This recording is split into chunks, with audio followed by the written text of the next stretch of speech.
Prince Valen lay in the dark of his room, looking up at the crystal ceiling. He had memorized every crack and every flash of light that came through it during the long days and nights. He had lived for 20 years and spent all of them in this room, unable to move anything below his neck. In the Draconian Empire, power was everything. Dragons judged how valuable something was by how strong their wings were, how hot their fire was, and how fast they could fly. Valen didn't have any of these things. He wasn't able to fly. He couldn't go hunting. He couldn't even get up. He meant nothing to his people. He was a mistake that should have been fixed when he was born. Emperor Thaxius, his father, came to see him once a year. The visits lasted exactly 5 minutes. The emperor would stand at the door, never fully entering because his huge body blocked the light. He would check to see if Valen needed anything. Valen would say no. The emperor would go. There was an obvious truth between them that neither of them talked about. The emperor wished his disabled son had never been born. Valen's brothers were worse. They never came to see him, but he could hear them laughing in the hallways about the broken prince, or father's greatest failure. When he was younger, he cried at what they said. He didn't feel anything now. His heart had become numb. The servants acted like he was furniture. They came in, dropped off food, changed his trash cans, and left without saying anything. Some people wouldn't even look at him. He knew why. In Draconian culture, it was shameful to admit that someone was weak. It was even considered degrading to talk to him. But being alone was worse than being paralyzed. Valen could accept that his body didn't work. No one saw him as a person anymore, and that slowly killed him day by day. He was just a problem that needed to be kept hidden, a secret that was too shameful to be known. That morning was like every other one. A servant came in, set a tray of food next to his bed, and then left without saying a word. After that, the door opened again. A woman walked in. If he could have stood, she would have only been as tall as his shoulder, which is small by Draconian standards. She had dark hair that was pulled back with a simple tie, and she wore the gray uniform of the lower staff. She had a datapad and a cleaning kit with her. Her face changed when she looked around the room. Not with disgust or pity but with rage. "This is completely wrong," she said in a clear, firm voice. Valen's gaze turned to her. He had learned not to expect to talk. "You can go. Eventually everyone does." The woman shook her head. She put down her things and walked to the windows, where she pulled back the heavy curtains. For the first time in months, the room was filled with sunlight. Valen blinked because it was so bright. She asked, "When was the last time someone opened these?" "I don't know. I stopped keeping track." She went to the corner where there was a lot of dust on some expensive medical equipment. She frowned at the dirt on a monitoring device as she ran her finger over it. "This stuff isn't even on. Why have it if no one uses it?" "Because it seems like they're trying to help me," Valen said in a low voice. "My dad cares about how things look." The woman looked at him, then really looked at him, and the way she looked made his chest feel tight. She wasn't looking at a secret she was ashamed of or a problem. She was looking at someone who had been left behind. She said, "My name is Rachel Bennett. I was put in your care this morning. And I want you to know right now that I don't care what anyone in this palace thinks. No one should have to live like this, and I mean no one." Valen didn't know what to say. He had forgotten how to say thank you for simple acts of kindness. Rachel started to clean. Not the quick, careless cleaning that the other servants did, but real work. She put his medicines in order by date and dose. She changed the temperature controls that had been stuck on cold for weeks. She brought him fresh water and threw away the old food that had been sitting around for a while. She talked while she worked. Not to him in particular, just out loud about little things. The weather outside. A funny thing happened in the servants' quarters. A message from her sister who is still on Earth. Normal talk, the kind Valen hadn't heard directed at him in a long time. "Why are you doing this?" he finally asked. Rachel stopped what she was doing to reorganize his bedside table. "What are you doing?" "Acting like I'm really here." She turned all the way around to face him. "Because you are here. You're a real person, not a piece of furniture. We think that everyone deserves respect where I come from. Whether you're a prince or a servant, a human or a dragon, strong or weak. Everyone. You're from the colonies that are in debt, right?" Valen wanted to know. He knew the small tattoo on her wrist was the mark they put on people who owed the Empire work contracts. "Yes. Because the drought ruined our farm, my family couldn't pay their taxes. So here I am paying off my debt." She said it without feeling sorry for herself. "They put me in charge of you because the other servants were unhappy. They said that taking care of the crippled prince was below them." Valen said, "It probably is," with a bitter tone. "No." Rachel had a sharp voice. "Don't ever say that. Taking care of someone who needs help is not beneath your dignity. People who think that way should be ashamed, not you. Something broke inside Valen's chest, a wall he had built to keep hope from getting to him. He turned his head so she couldn't see that his eyes were wet. Rachel seemed to get it. She kept working quietly, letting him deal with his feelings on his own. As she carefully moved his body to avoid the pressure sores that had formed from lying in the same position for months, something happened. His tail, which had been hanging down for 20 years, moved. It moved, though only a little bit and for a short time. Rachel stopped moving. Did you feel that? Valen's heart was racing. That's not possible. When I was born, the doctors looked at me.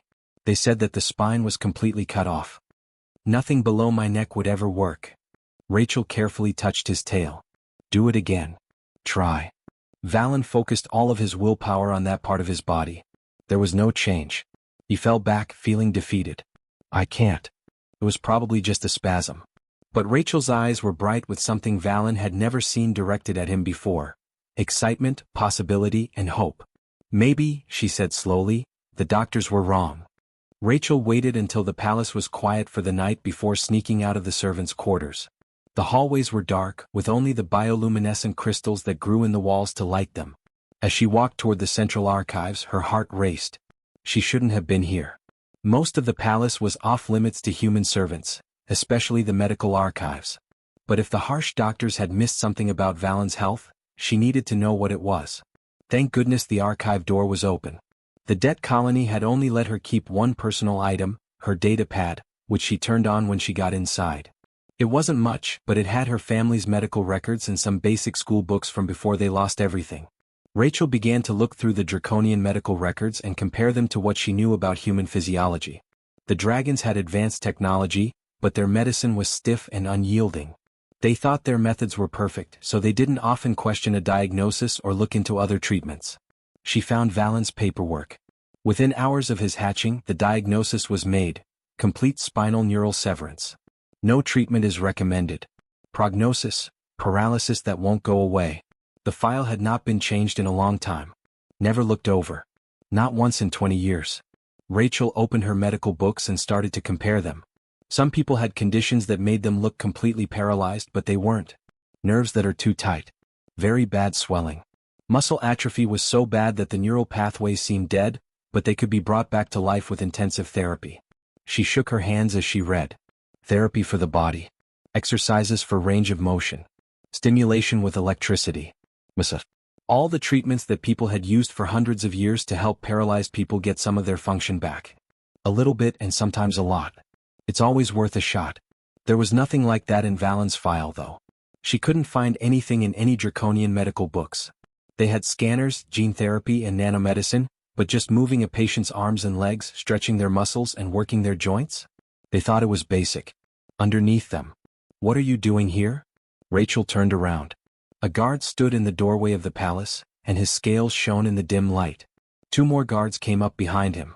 Rachel said, I was just doing some research, trying to keep her voice steady. People who work for us can't get to the archives. Come with us. They led her through the palace. Rachel's thoughts were racing. Would they make her work in the mines? Are you going to punish her family? She knew there was a chance, but seeing Valen's tail move gave her hope that she could really help him. They took her to see the head physician, a huge dragon named Corthan whose scales were covered in medical honors from all over the empire. He looked at Rachel like someone would look at a bug. You were found in the medical records, Corthan said, his voice full of contempt. Please explain yourself. I was looking into Prince Valen's health. I believe that there may be treatment options that were missed. The other doctors in the room started to laugh. Corthan's eyes narrowed in a scary way. You think? A human debt servant thinks she can question draconian medical knowledge? His wings spread out wide, showing that he was in charge. Do you know how rude that is? I have been doing this for 300 years. I went to the Imperial Medical Academy for school. I have personally cared for emperors and war heroes. And you, a person whose species only lives for 100 years, think you can tell me I was wrong? I'm not trying to hurt anyone, Rachel said, trying not to let her voice shake. I just saw something. Yesterday his tail moved. His tail did not move. Muscle spasms happen a lot when someone is paralyzed. They don't mean anything. Corthan bent down so that his huge head was level with Rachel's. She could feel the heat coming from his nose. You are a servant. You do the cleaning. You get. You don't think. You should never question people who are better than you. If you say one more thing like that, I will make sure that your contract is sold to the deep mines. Do you get it? Rachel's sister worked in the factories. Her parents worked in the agricultural service. Rachel's family would lose the little money she could send them if she went to the mines. They would hurt because of her. But she thought of Valen, who had been lying in that dark room for 20 years and was thought to be hopeless when he might not have been. Rachel said softly, I understand. But you're still wrong. The room shook when Corthan roared. Guards! Take her out of the palace. Get her transferred to... Stop. All of the screens in the medical wing came to life. There was a picture of Prince Valen on each one. He looked awful, tired and pale, but his voice was clear. The person was doing what I told them to do. I told her to look into my condition. I am protecting her. Corthan's mouth closed with a snap. The guards let Rachel's arms go. Your Highness, Corthan said slowly, with all due respect, giving you false hope won't help. Your condition was fully diagnosed. It will last forever. Valen said, then you won't mind if Rachel tries her human therapies. Nothing she does will matter if I'm permanently paralyzed, as you say. Is that right? Everyone knew it was a trap. If Corthan said no, he would be admitting that he wasn't sure about his diagnosis. If he said yes and Rachel did well, he would look like he didn't know what he was doing. Of course, Your Highness, Corthan said through gritted teeth. I have to warn you, though, that false hope can be cruel. The screens went black. The guards took Rachel out, but this time they weren't rough. Without saying anything else, they left her in the servants' quarters. Rachel didn't go back to her room. She went right to Valen's room. He was breathing hard because activating the communication system had worn him out. He asked, Are you okay? Why did you do that? You put yourself in danger for me. Valen said simply, You put yourself at risk for me first. Why did you go to the archives? Rachel sat next to his bed. Because your tail moved. Because the diagnosis in your file was made 20 years ago and hasn't been looked at since. Because we don't give up on people in medicine just because it's hard to help them. What if Corthan is right? What if it's just a false sense of hope? Rachel said, Then we tried. But what if he's not right? What if you've been lying here for 20 years because no one wanted to try something easy? Valen was quiet for a long time. What would this kind of therapy be like? Moving your arms and legs. Stretching your muscles. Massaging to get blood flowing better. Moving the joints to keep them from getting stuck. It would take a long time. Most likely painful. And maybe it won't work. But it might. Maybe it will. Valen looked at her, and for the first time since he was born, someone was giving him real hope, not pity or resignation. He said, Okay. Show me. They started that night. Rachel began by moving him gently, bending his tail and working the muscles that had been still for 20 years. Valen gritted his teeth against the strange feelings, which were half pain and half something else, like his body waking up after a long sleep. They worked for an hour before they were both too tired to continue. Valen spoke as Rachel was getting ready to leave. Thank you. For not giving up on me. Rachel smiled. That's how we do things where I come from. We stand up for each other. 2 weeks went by. They worked in secret every night. Valen's tail started to move, but very slowly. Not just twitches anymore, but planned movements. They're small, but they're real. Valen moved his tail a full inch to the left on the 14th night. Then to the left. They both stared at it in shock, not believing what they were seeing. Rachel whispered, It's working. It really is working. Valen tried to say something, but he couldn't find the right words. His body was finally listening to him after 20 years. He felt something he had never felt before for the first time in his life. He felt like it was possible. The servants in the palace started to notice things were different. The rooms of the Forgotten Prince, which had been silent as a tomb, were now full of voices. Sometimes it makes you laugh. The human maid spent hours in there every day, which was a lot longer than it took to clean. Whispers spread quickly through the lower halls. Rachel didn't care about the rumors. She was too focused on the miracle that was happening right in front of her. Valen could move his whole tail with control 6 weeks after they started therapy. The muscles were still weak and had atrophied from not being used for decades, but they worked. Rachel had made weights out of things she found in the kitchen, which she used for resistance training. Valen lifted, curled, and stretched his tail every night until it was covered in sweat. Then his back legs started to shake. Rachel wrote down everything in her data pad, including detailed notes about which exercises worked, which movements hurt, and which ones were good for her. As she went along, she was coming up with new ideas and changing human physical therapy to fit draconian anatomy. There was no book that could help her here. She was walking on a path that no one else had walked before. Rachel said, "Try pushing against my hand," and she put her palm on the bottom of his foot. Valen focused and his face twisted with effort. His leg shook, then pushed. A little bit, but definitely on purpose. "Yes." Rachel almost yelled, but then she stopped herself. They had to be quiet. Again. 5 more times. They worked until Valen was too tired to move and his body was shaking from the effort. But he was happy. Smiling, in fact. "My father told everyone about the spring festivals today," Valen said during a break. "All of my brothers will take part in the aerial shows. They'll fly over the capital, breathing fire and showing off how strong they are." "Is that a problem for you?" Rachel asked while rubbing his calf muscles. "It used to. Now all I can think about is standing. About walking. About maybe going outside this room one day." He stopped. "Do you think that's possible? A month ago you couldn't move your tail." "Yes, I do think it's possible." But not everyone was happy with how Valen was doing. Prince Dorian was the Emperor's oldest son and the next in line to be Emperor. He was huge, even for a dragon, and his scales were made of obsidian. His fire was hot enough to melt steel. He had always known that his job was safe. Dorian's father liked strength and Dorian had it. The Emperor had been asking about Valen lately though. Interesting questions. "How is your brother doing? Has anyone looked in on him lately?" Small questions that made Dorian's mind race. He made the choice to look into it. Dorian was waiting in the hallway one night when Rachel left Valen's room with dirty sheets. His size blocked the whole hallway and his wings were slightly open. 2 guards stood on either side of him, their faces unreadable. Dorian said, "The human Maid," with a voice as smooth as oil. "Rachel, right?" Rachel's heart raced, but she kept her face calm. "Your Highness, can I help you? I have a question for you.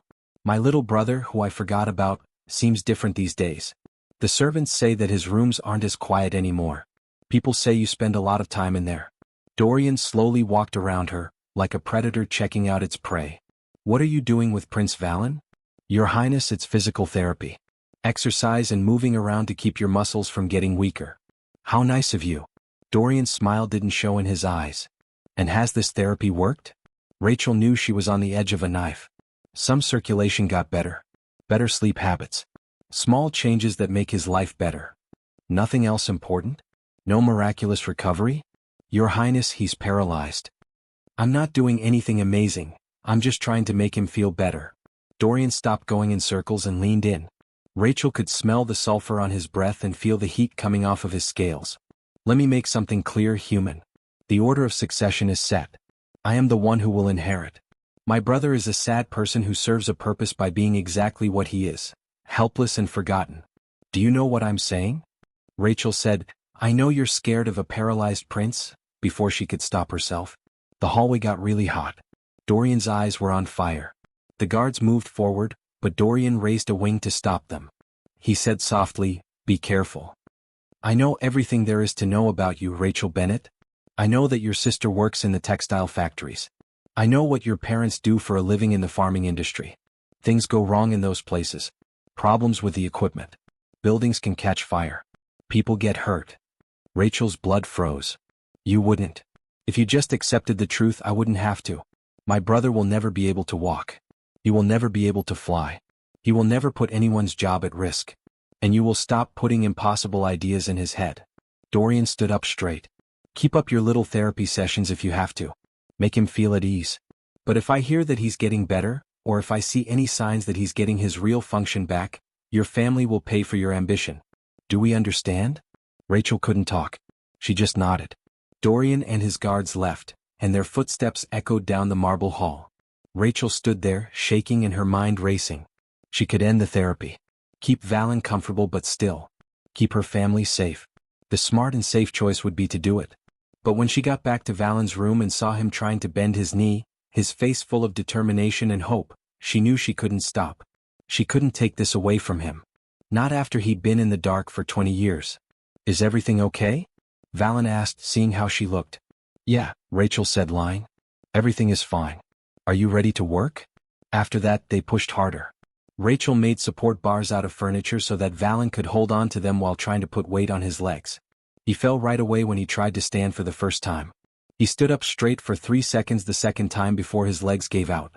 He could stand for a whole minute with help by the 8th week. Rachel showed him how to do balance exercises, strengthen his core, and use his recovering tail to help keep his body stable. She was using all of her physical therapy knowledge, along with pure creativity and stubborn hope. Valen gasped, "My legs feel like fire," after a very hard session. "That's good. That means the muscles are doing their job." Rachel wiped his forehead with a cool cloth. "You're doing great." Valen said, "We're doing great. I couldn't do this without you." The words hung in the air between them, and they meant more than what they said. Things had changed in the months they had worked together. Rachel wasn't just Valen's caregiver anymore, and Valen wasn't just a patient. They had become real friends, which was something that was becoming less common in the Draconian Empire. Then came the news that changed everything. In 3 weeks, the Emperor called a grand council. All princes of age would take part in the trials of strength, which included aerial combat, fire projection, and solving tactical problems. It was a tradition to show the royal family's power in public before making big decisions for the empire. All of the princes had to go. Valen is one of them. When the summons came to his office, Valen couldn't believe it. "He can't be serious. I can hardly stand up with help. How am I supposed to fight in the air?" Rachel read the summons very carefully. The language was formal and strict. No exceptions. No excuses. Valen said with anger, "Dorian pushed for this. He wants me to be embarrassed in front of everyone. Wants everyone to see the broken prince fail in a big way. Then we don't let that happen," Rachel said. "Rachel, I can't fly. I don't think I ever will. So we look for another way." She took out her datapad and started to think. 3 weeks. We make the most of every second. They worked all night that night. And the night after that. And the next one after that. Prince Dorian heard that lights were on all night in the rooms of the crippled prince. He smiled to himself. Let them have a go. Everyone would know the truth in 3 weeks. And the person who had the guts to go against him would find out what happened to those who forgot their place. It had never felt so short before. Rachel hardly ever slept anymore. They spent every free moment studying recordings of past grand councils, trying to figure out how the trials worked and looking for any possible edge. The aerial combat trial was simple. Princes fought in the air, showing off their speed, agility, and firepower. The second test looked at how far and hot the raw flame could go. The third was tactical problem solving, which was usually some kind of military situation.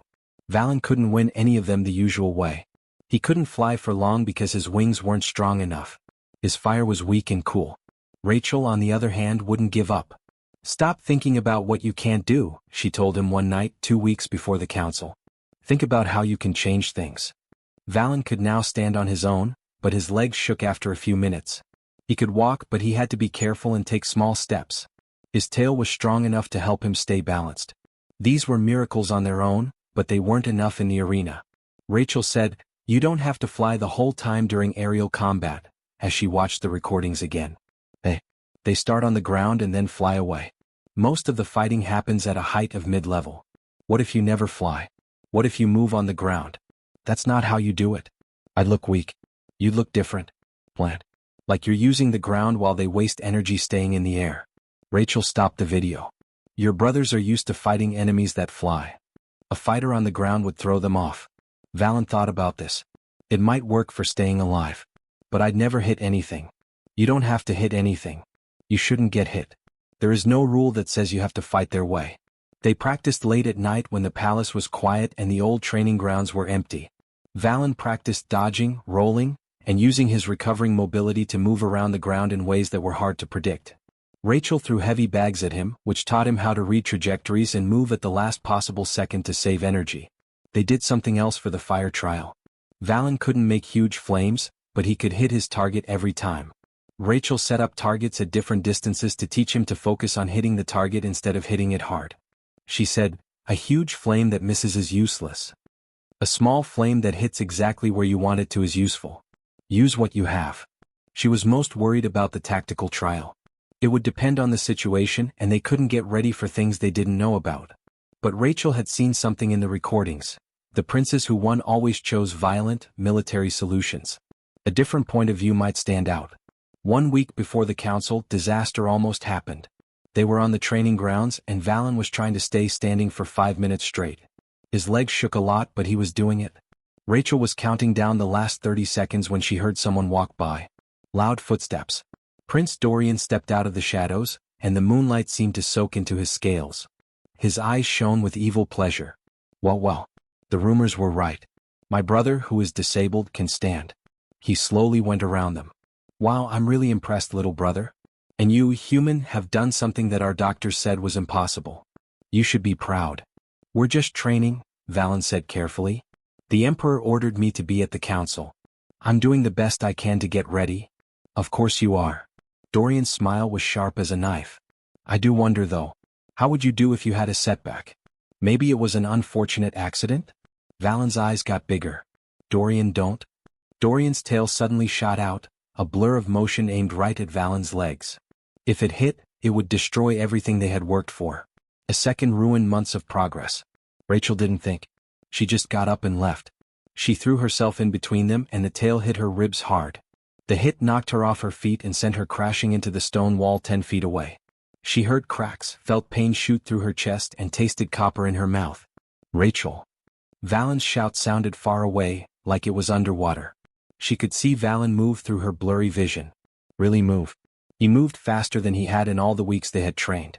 His own tail hit Dorian in the face hard enough to draw blood. Dorian fell back more from shock than from pain. His younger brother, who couldn't walk, had just hit him. Guards ran to the training grounds because of the noise. Dorian touched his bleeding snout, and his face changed quickly from shock to anger to calm that seemed planned. He told the guards, training accident. My brother and I were fighting. The person got stuck in the middle. Bring her to the medical wing. No, Rachel said, trying to get up. Her ribs hurt a lot. I'm okay. I just need to. The world turned sideways. Valen caught her before she hit the ground, and his arms were strong enough to hold her up. Stop, Rachel. You're hurt badly. Can't stop. 1 week to go. You need. Another wave of pain cut her off. The guards tried to take her, but Valen held her tightly. I'll carry her myself. Everyone was shocked when he slowly and carefully walked toward the palace, carrying Rachel's weight on legs that were shaking but still worked. Dorian watched them leave, but it was hard to tell what he was thinking. He wanted to hurt Valen again so that he would be humiliated at the council. Instead, he saw something he never thought he'd see. His hurt brother walking, fighting, and protecting someone. Dorian told himself that it didn't change anything. In a week, Valen would fail in front of the whole empire. This small display of recovery didn't mean anything compared to the real tests that were coming. Rachel refused the harsh doctors in the medical wing and made Valen take her back to his room.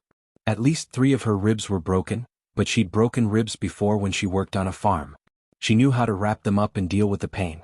You should rest, Valen said, his voice full of worry and anger. Your health is more important than the council. The council is the reason I'm not sleeping. As Rachel wrapped bandages around her chest, she winced. Dorian showed his hand tonight. He's scared that you'll do well. That means we're doing something right. He could have killed you. But he didn't. And you stood up to him. You moved faster than I've ever seen you move. Rachel looked him in the eye. Valen, you're ready. Your body knows how to keep what's important safe.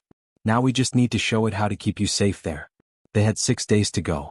Rachel could hardly breathe without hurting, but she kept going. She taught Valen how to save energy, read his opponents, and turn disadvantages into advantages he didn't see coming.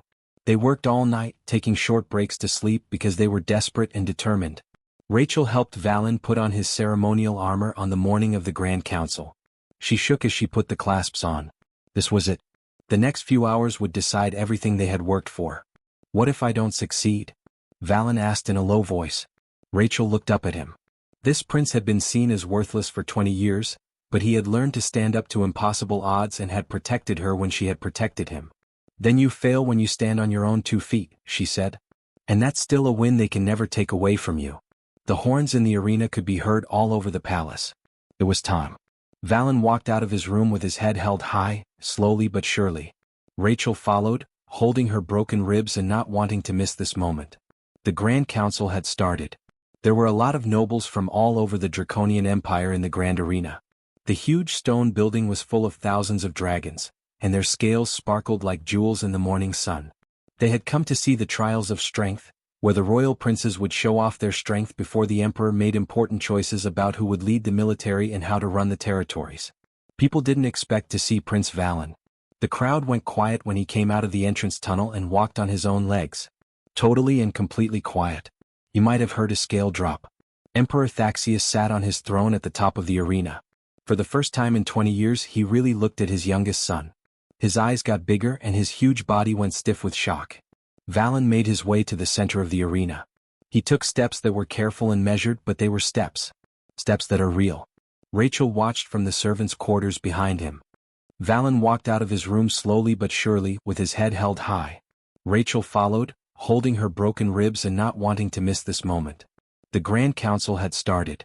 There were a lot of nobles from all over the Draconian Empire in the Grand Arena. There were thousands of dragons inside the huge stone building, and their scales sparkled like jewels in the morning sun. They had come to see the trials of strength, where the royal princes would show off their strength before the emperor made important choices about who would lead the military and how to run the territories. No one thought they would see Prince Valen. The crowd went quiet when he came out of the entrance tunnel and walked on his own legs. Totally and completely quiet. You might have heard a scale drop. Emperor Thaxius sat on his throne at the top of the arena. For the first time in 20 years he really looked at his youngest son. His eyes got bigger and his huge body went stiff with shock. Valen made his way to the center of the arena. He took steps that were careful and measured, but they were steps. Steps that are real. Rachel watched from the servants' section behind him. Every breath sent fire through her broken ribs, but she couldn't look away. Prince Dorian stood with his three brothers, his face a mask of barely controlled rage. This wasn't meant to happen. Valen was supposed to be carried in on a medical platform, where he would be helpless and embarrassed. Let the trials begin, the Emperor's voice echoed through the arena. The first test was fighting in the air. Each prince would have to fight a series of opponents who were war veterans acting as test challengers. Points were given for hitting, defending, flying, and coming up with a good plan for battle. Of course Dorian went first. He flew through the air at an incredible speed, making thunder cracks with his wings. He fought like a hurricane, using pure strength and rage to beat his opponents. The crowd cheered in agreement. When he landed, he had scored perfectly in every area except one: efficiency. He had used a lot of energy to completely take over. Two more brothers left, each one impressive in their own way and getting good grades. Then it was Valen's turn. His opponent jumped into the air and flew around, waiting for Valen to do the same. Valen, on the other hand, did not. He stayed on the ground with his tail in the right place for balance, just like Rachel had shown him. The crowd was confused and murmured. Was the prince who couldn't walk too weak to fly? Was this a joke? The other person dove in, breathing fire. At the last second, Valen rolled to the left, and the flames burned the sand where he had been standing. The veteran stopped, went around, and dove again. Again, Valen dodged, moving in a way that was hard to predict on the ground, which was harder to track than the aerial targets the veteran was used to. This went on for 3 minutes. The veteran couldn't hit anything. He got angry and careless. He went too low on his 7th dive. Valen's tail whipped up and hit the veteran's wing, making him fall into the sand. Half of the crowd cheered and half of them were angry and confused. Dorian's face had turned purple with anger. The judges talked to each other. Valen had hit 1 target and missed 0. He got a 0 on his flight score but perfect scores on his defense and strategy. He had the highest efficiency score of any prince so far, and he had barely used any energy. The second test was to project fire. There were targets at different distances, some were still and some were moving. Those who could hit faraway targets with deadly heat got the most points. Dorian went first again, shooting streams of white-hot fire that melted targets into slag at a distance of 200 yards. The people went crazy. A perfect score. When it was Valen's turn, his flames were thin and almost orange instead of the blue-white color that his brothers had. But every shot hit its target. Not close enough, not near enough, dead center. Targets that move, targets that stay still, targets that are far away, and targets that are close. All of them. The judges had never seen such accuracy before. Yes, his flames weren't very strong, but he didn't waste anything. While his brothers destroyed whole areas, Valen threaded needles. He got a high score but not perfect. More importantly, he had shown the Draconian military something they valued: being accurate and using resources wisely even when under pressure. The third trial started. In the middle of the arena, a holographic scene showed a colony ship stuck in an asteroid field with its life support failing. Miners were blocking the only safe route and asking for payment to get through. The problem was how to come up with a solution. Dorian's answer was quick and violent. Send a military battle group, destroy any asteroids that are in the way of other routes, arrest the miners for extortion and force the colonists to leave. Maximum power, little room for negotiation. The next 2 brothers gave similar answers but with some differences. All of them used military force and put speed ahead of diplomacy. Then it was Valen's turn. He looked at the situation closely and then spoke clearly so everyone could hear. I would talk to the miners. Figure out why they are blocking the way. Asteroid miners are not pirates. They are independent contractors. They wouldn't put their mining rights at risk for no good reason. Maybe the colony ship owes them money for taking resources in the past. Maybe there's a legal issue. The crowd started to murmur. This wasn't what a warrior would say. Valen went on to say, I would offer to mediate. Check the miners' claims. If the miners are real, set up payment or trade deals between the colony and them. If the miners are acting in bad faith, I would show the mining guild proof, and they would cancel their contracts without using force. The guild does a better job of keeping itself in check than we ever could. He stopped for a moment and then said, the aggressive solutions my brothers came up with would work. But they would also make enemies of every independent miner in that area, cost a lot of military resources, and maybe hurt the colonists we're trying to save if fighting damages their already failing ship. My solution costs almost nothing and might even open up new trade opportunities. The silence in the arena was so loud it hurt. The judges talked about this for a long time. Valen's answer was completely different from what people usually thought in draconian times. But it was also smart. Works well. In ways that pure military force wasn't. Prince Dorian stepped forward before the judges could say the scores. I call foul. His voice rang out across the arena. Prince Valen's participation is fake. He was told that he would never be able to move again. He can't get better all of a sudden without help from the outside. I say that the human servant used treatments without permission, and maybe even illegal genetic manipulation. Everyone in the servants' area looked at Rachel. She stood up slowly, pain shooting through her ribs, and looked Dorian in the eye without flinching. The Emperor's voice broke through the noise.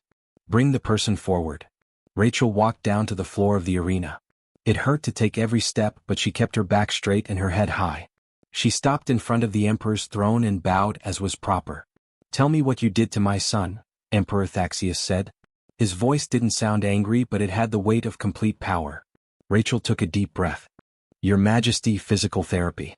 Exercises to improve range of motion, strengthen muscles, and improve balance.